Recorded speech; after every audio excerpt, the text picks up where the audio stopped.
ಏಕ ಸಿನಿಮಾದ ಮುಹೂರ್ತ ಸಮಾರಂಭ ಇವತ್ತು ನಡೆದಿದೆ. ಏಕ ಸಿನಿಮಾದಲ್ಲಿ ಹೀರೋಯಿನ್ ಆಗಿ ಪಾರ್ಟ್ ಮಾಡಿರುವಂತಹ ಸಂಪದ ಅವರು ಇವತ್ತು ನಮ್ಮ ಜೊತೆಗೆ ಇದ್ದಾರೆ. ಅವರು ಎಷ್ಟು ಎಕ್ಸೈಟೆಡ್ ಆಗಿದ್ದಾರೆ, ಎಷ್ಟು ಎಕ್ಸ್ಪೆಕ್ಟೇಷನ್ಸ್ ಈ ಮೂವಿಯಲ್ಲಿ ಇಟ್ಕೊಂಡಿದ್ದಾರೆ ಅವ್ರನ್ನ ಕೇಳೋಣ ಬನ್ನಿ.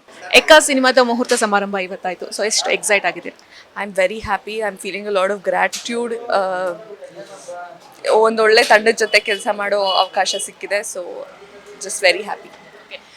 ನಾವು ನೋಡ್ತಾ ಇರೋ ಪೋಸ್ಟರ್ ನೋಡ್ತಾ ಇರೋ ಹಂಗೆ ಒಂದು ರಕ್ತದ ರೆಡ್ ಕಲರ್ ಅಲ್ಲಿ ಎಕ್ಕ ಅನ್ನುವಂತಹ ಒಂದು ಮೂವಿ ಬರ್ತಿರೋ, ಸೊ ಅವ್ರು ಹೇಳಿರೋ ಹಂಗೆ ಮಾಸ್ ಚಿತ್ರ ಅಂತ ಕೂಡ. ಸೊ ಈ ಚಿತ್ರದಲ್ಲಿ ನಿಮ್ಮ ಕ್ಯಾರೆಕ್ಟರ್ ಯಾವ ತರ ಬರುತ್ತೆ ಅಂತ? ಇಂಟೆನ್ಸ್ ಆಗಿರುತ್ತೆ. ಯೂಶಲಿ ಮೇನ್ ಸ್ಟ್ರೀಮ್ ಸಿನಿಮಾನಲ್ಲಿ ಹೀರೋಯಿನ್ಸ್ಗೆ, ಫೀಮೇಲ್ ಲೀಡ್ಸಿಗೆ ಬರೀದೇ ಇರೋ ಅಂತ ಒಂದು ಕ್ಯಾರೆಕ್ಟರ್ ಇದು. ತುಂಬ ಯುನೀಕ್ ಕ್ಯಾರೆಕ್ಟರ್. ಅವ್ರು ನನ್ನನ್ನು ಈ ರೋಲಿಗೆ ಕನ್ಸಿಡರ್ ಮಾಡಬೇಕಾದ್ರೂ ನನ್ನನ್ನು ಪದೇ ಪದೇ ಕೇಳಿದ್ರು, ಓಕೆ ನಾನು ನಿಮ್ಗೆ ಇದು ಮಾಡ್ತೀರಾ ನೀವು ಅಂತ.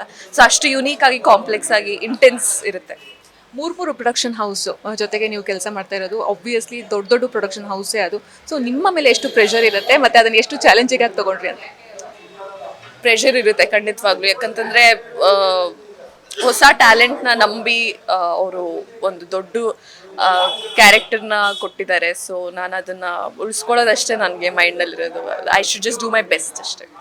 ಪದಕಿ ಸರ್ ಮೂವಿ ನೋಡ್ದಂಗೆ, ಅವರು ಲಾಸ್ಟ್ ಮೂವಿ ರತ್ನ ಪ್ರಪಂಚದಲ್ಲಿ ನೋಡಿದ್ರೆ ಪ್ರತಿಯೊಂದು ಕ್ಯಾರೆಕ್ಟರ್ಗೂ ಒಂದೊಂದು ರೀತಿಯಾದಂತಹ ಒಂದು ಪ್ರಾಮುಖ್ಯತೆ ಇರುತ್ತೆ. ಸೊ ನಿಮ್ಮ ಕ್ಯಾರೆಕ್ಟರ್ಗೆ ಎಷ್ಟು ಪ್ರಾಮುಖ್ಯತೆ ಇದೆ ಇಲ್ಲಿ? ಖಂಡಿತವಾಗ್ಲೂ ತುಂಬ ಪ್ರಾಮುಖ್ಯತೆ ಇರುತ್ತೆ. I think this will travel in the entire film, this character. So ನೀವು ಸಿನಿಮಾ ನೋಡಿ.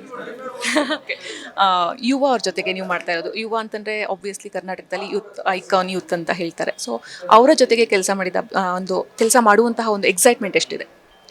I am very happy because ಅವ್ರದ್ದು ಫಸ್ಟ್ ಫಿಲ್ಮು ನೋಡಿದ್ದೀನಿ ನಾನು. ಸೊ ಅವ್ರ ಪರ್ಫಾರ್ಮೆನ್ಸ್ ಎಲ್ಲ ತುಂಬ ಚೆನ್ನಾಗಿ ಮಾಡ್ತಾರೆ. And he is also, this is a very different, ಅಂದರೆ ಫ್ಯಾನ್ಸ್ ಎಕ್ಸ್ಪೆಕ್ಟ್ ಮಾಡೋ ಥರ ಒಂದು ಸ್ಕ್ರಿಪ್ಟ್ ಇದು.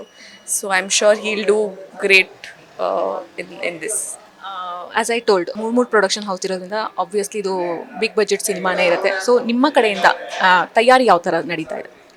ಇವಾಗ ಸದ್ಯಕ್ಕೆ ನಾವು ವರ್ಕ್ಶಾಪ್ಸ್ ಇನ್ನೂ ಸ್ಟಾರ್ಟ್ ಮಾಡಿಲ್ಲ, ಬಟ್ ನಾನು ಸೆಕೆಂಡ್ ಸ್ಕೆಡ್ಯೂಲಿಗೆ ಜಾಯ್ನ್ ಆಗ್ತೀನಿ. ಸೊ ಅವಾಗಲಿಂದ ಒಂದು ಕ್ಲಾರಿಟಿ ಬರುತ್ತೆ ಕಂಪ್ಲೀಟ್ಲಿ. ಬಟ್ ಸಿಟ್ಟಿಂಗಿಗೆ ಕೂತ್ಕೊಂಡಿದ್ದೀವಿ ನಾವು, ಸ್ಕ್ರಿಪ್ಟ್ ರೀಡಿಂಗ್ ಎಲ್ಲ ಆಗಿದೆ. ಸೊ ಯಾ, ಸೀರಿಯಲಿಂದ ಫಿಲ್ಮಿಗೆ ಬರೋದು ಒಂದು ಬೇರೆ ಬೇರೆ ಪ್ಲ್ಯಾಟ್ಫಾರ್ಮೇ ಆಗುತ್ತೆ, ಕಿರುತೆರೆಯಿಂದ ಹಿರಿತೆರೆಗೆ ಬರೋದು. ಸೊ ಎಷ್ಟು ಚಾಲೆಂಜಸ್ ಫೇಸ್ ಮಾಡಬೇಕಾಯಿತು? ಇವಾಗ ಇಂಥ ದೊಡ್ಡ ಬಜೆಟ್ ಅಲ್ಲಿ ನಿಮಗೆ ಒಂದು ಚಾನ್ಸ್ ಸಿಕ್ಕಿರೋದು ಎಷ್ಟು ಖುಷಿಯಾಗುತ್ತೆ? ಚಾಲೆಂಜಸ್ ಅಂತ ಏನಿಲ್ಲ. I think everything takes time. So ಅದೇ ಥರ it is taken time, but it is been great journey. ಎಕ್ಕ ಅಂದ ತಕ್ಷಣ ನಮಗೆ ನೆನಪಾಗೋದು ಅಪ್ಪು ಸರ್ ಒಂದು ಹಾಡು, ಎಕ್ಕ ರಾಜಾರಾಣಿ. ಸೊ ನಿಮ್ಮ ಒಂದು ಸಿನಿಮಾಗೆ ಆ ಒಂದು ಹೆಸರು ಬರೋದು ನಿಮ್ಗೆ ಎಷ್ಟು ಅದೃಷ್ಟ ಅಂತ ಅನ್ಸುತ್ತೆ? ನಂಗೆ ತುಂಬ ಅದೃಷ್ಟ ಅನ್ಸುತ್ತೆ. ಯಾಕಂದರೆ Jackie is one of my favourite films. ಆ song is one of my favourite songs. So ಅದು ನಂಗೆ ಆ್ಯಕ್ಚುಲಿ ಗೊತ್ತಿರಲಿಲ್ಲ, ಇವತ್ತೇ ನಂಗೆ ಗೊತ್ತಾಗಿದ್ದು ಅದು ವರ್ಕಿಂಗ್ ಟೈಟಲ್ ಜಾಕಿದು ಅಂತ. So I am very happy. So ನಿಮ್ಮ ಸಿನಿ ಜರ್ನಿಯನ್ನು ನೋಡ್ತಾ ಬಂದರೆ ಇದು ಒಂದು ದೊಡ್ಡ ಮಟ್ಟದ ಒಂದು ಸಿನಿಮಾ ಅಂತಲೇ ಹೇಳ್ಬೋದು. ಸೊ ಹಿಂದಿನ ಸಿನಿಮಾಗಳಿಗೂ ಈ ಸಿನಿಮಾಗಳಿಗೂ ನಿಮಗೆ ಇದು ಎಷ್ಟು ಚಾಲೆಂಜಿಂಗ್ ಅನ್ಸುತ್ತೆ ನಿಮ್ಮನ್ನು ನೀವು ಇದು ಮಾಡ್ಕೊಳ್ಬೇಕು ಅಂತಂದರೆ? ಎಲ್ಲ ಸಿನಿಮಾಗೂ ಒಂದು ರೆಸ್ಪಾನ್ಸಿಬಿಲಿಟಿ ಅನ್ನೋದಿರುತ್ತೆ. ಎಲ್ಲ ಸಿನಿಮಾನೂ ಅದರದ್ದೇ ಆದಂಥ ಓನ್ ಚಾಲೆಂಜಸ್ ಇರುತ್ತೆ. So yeah, thank you so much.